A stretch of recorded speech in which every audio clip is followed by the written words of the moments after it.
In this video, we're talking about what carpet shampooing on the interior can teach us and translate to with car washing on the exterior, and how improving your detailing sequence in very subtle ways is going to not only make you a better detailer, but also speed up your detailing process. What's going on, guys? Luke here with Wilson Auto Detailing. I'm a pro detailer based out of Nashville, Tennessee. Listen, one of my biggest problems over 10 years ago when I was starting in the detailing business was the slowness to my details, and I find that many beginner detailers actually have that same exact issue. Now, one of the big reasons why detailers get so slow over time is because in some ways in the detailing world, we add so many steps, so many products, so many have-to-do things in between our detailing processes that we are doing 2 hours worth of stuff that really doesn't move the needle, but it's the way that it's always done, so we think we have to do that. The pre-foam washing stage is one of those areas where a lot of this kind of hype gets built into the detailing system, and as a pro detailer, you and I are out here at a customer's house doing these pre-foams, trying to treat things as anti-scratch as possible,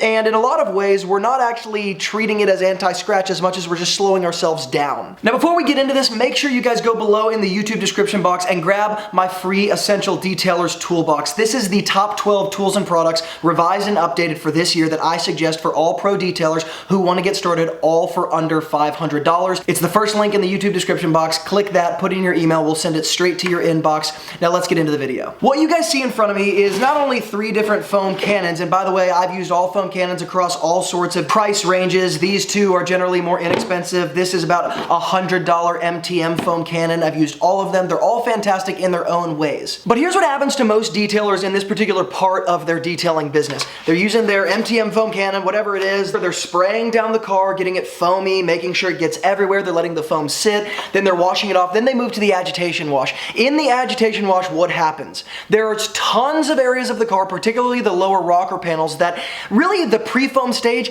didn't even touch. Now, I know if you search online, you're gonna find all this information of, well, the pre-foam stage is going to do things where you can't pick it up with your naked eye, and we've run split tests, and we can see that when you do the pre-foam stage, you're absolutely minimizing scratching. The argument that I'm making here is not that the pre-foam stage is not necessary. My question is, how do we make the pre-foam stage something that actually contributes to speeding up my details rather than just adding a step in between my washing and everything else, where I'm having to do something because I feel like morally obligated to do it as a detailer, rather than being able to actually measure how much this is contributing to getting rid of the dirt, getting rid of the excess grease and grime that's going to allow me to do this kind of anti-scratch or lessen my amount of marring that I'm doing when I'm introducing my 2-bucket method, blah, blah, blah. Well, this is where I borrow from my interior detail process with my carpet cleaning. Anytime I'm doing some sort of stain treatment or carpet shampoo, whatever, I'm going to, assuming that the stain is a little bit beyond what I want it to be, I will pre-treat that area before I ever spray my carpet cleaner, my extractor, use my steamer on it. I want to pre-treat the area, let those cleaners start to break down that stain, then I can come on top with my better tools, better pieces of equipment. And in a lot of ways, this is exactly what happens with a foam cannon pre-foam, pre-wash stage. We use our simple foam cannon soap, we spray it down, rinse it off, and really the car isn't any different than it was. And what we need to think about here is, rather than does a foam cannon work, we need to ask the question, is the foam cannon actually passing a certain threshold of needle movement that we need? And the best way to explain this is at the whiteboard. I would look at this kind of scientifically, and I would say for each metric or for each unit of foam soap or time spent, what's the unit of, let's say, anti-scratch that I'm getting, right? But that is generally not what happens with the pre-foam stage. Generally speaking, we're putting in, let's say, an extra 25 minutes, or maybe let's just be more generous. Let's just say 10 minutes. It's gonna take an extra 10 minutes of our detail, but are we going to get 10 minutes worth of less scratching when we move forward? My argument would be no, and my question would be, how do I take this 10 minutes and kind of supercharge it so that I get at least 10 units or more of surface dirt removal, ease of my agitation wash, blah, blah, blah, so the rest of my detailing sequence totally justifies this 10 minutes that was spent. This is where pre-treating the paint comes in, and it's why I liken it to the carpet shampoo aspect of interior detailing. Rather than going straight in for my foam cannon wash, obviously we're gonna spray down the car beforehand, make sure it's all wet, make sure we kind of pressure wash off the really big stuff. But what's the main area of any car that, let's say, has the highest risk of scratching the rest of the car because we're picking up dirt from that area? It's the lower rocker panel panels of the car, maybe the hood, the roof, that sit horizontal to the sky, right? So when things fall on it, they kind of sit there. But it's those lower rocker panels that are going to carry the most dirt, where when we pick up that dirt with our wash mitt, we want to avoid bringing that anywhere else. So what's an area that ought to be pre-treated before I actually spray down the whole car and spend a bunch of time foaming it down? Obviously, the lower rocker panels. So anytime I am dealing with an average vehicle, I am going to, yes, use my pressure washer to rinse the entire thing down, but before I move to my pre-wash stage,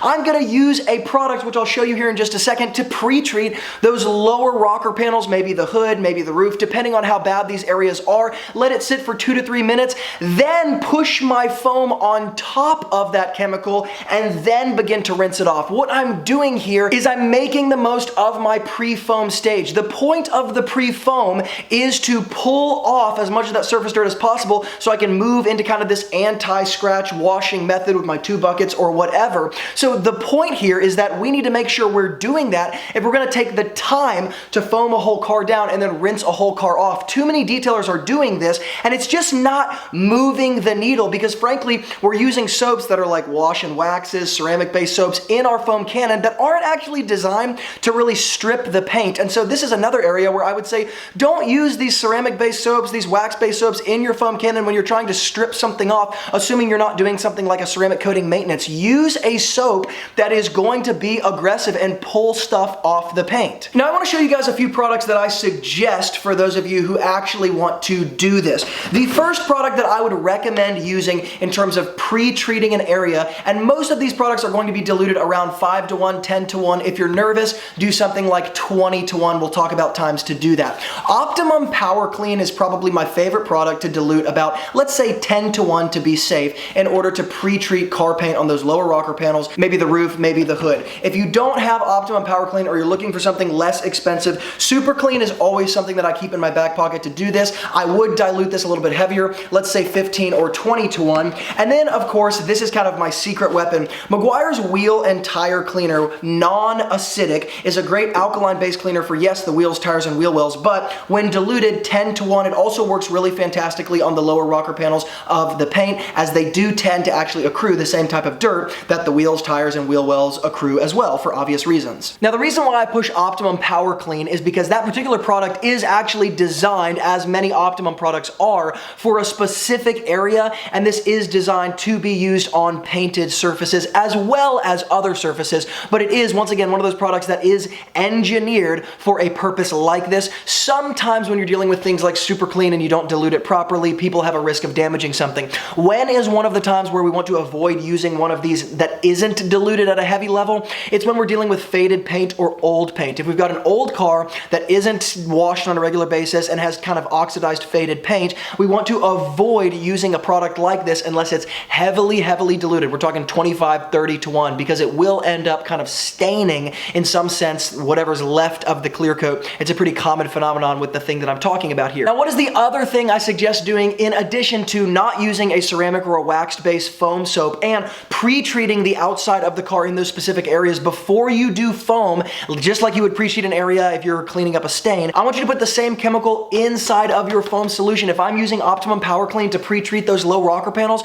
I'm going to fill up my foam cannon to about right here, and then I'm going to pour Optimum Power Clean maybe 2 to 3 ounces inside of my solution to hypercharge my foam cannon solution as well. So guys, the point here is not to say that you should not be doing a pre-foam wash in certain instances in your pro detailing business, but the point is the pre-foam wash is one of those areas of detailing that often completely under-delivers for the detailer, and the detailer has to be the one who eats the time cost of kind of wasting your time doing that. Again, it's not that the pre-foam doesn't work, it's that the pre-foam needs to work in a way that justifies the time spent, the chemical spent, and of course the money spent. And oftentimes it isn't, because we're using kind of weak soaps that are really diluted, and we're not pre-treating specific areas, we're just treating every car as if it's the same with the pre-foam solution, when in reality the idea is to pull off the surface dirt from those really hammered areas of the car so you don't take that dirt, spread it to other areas in your 2-bucket method, blah, blah, blah, blah. This pre-treatment, supercharging your soap, this is what's going to allow you to kind of create what I would say is equal units of input-output. And unfortunately in the detailing world like this, not every part of your detailing process can be quantified exactly, and you say, here's exactly how much scratching I don't get when I do this. Some of these things are kind of assumed, and they're not the easiest things to test, but this is a way to kind of make your assumption a little bit stronger. Now, all of the products and tools that I talked about in this video will be linked up in the YouTube description box below for you guys to check that out if you're interested. And remember, like I said, the essential detailing toolbox is below. Listen, in the detailing world, it is unbelievably confusing when you're trying to find the right product, the right tool at the right time,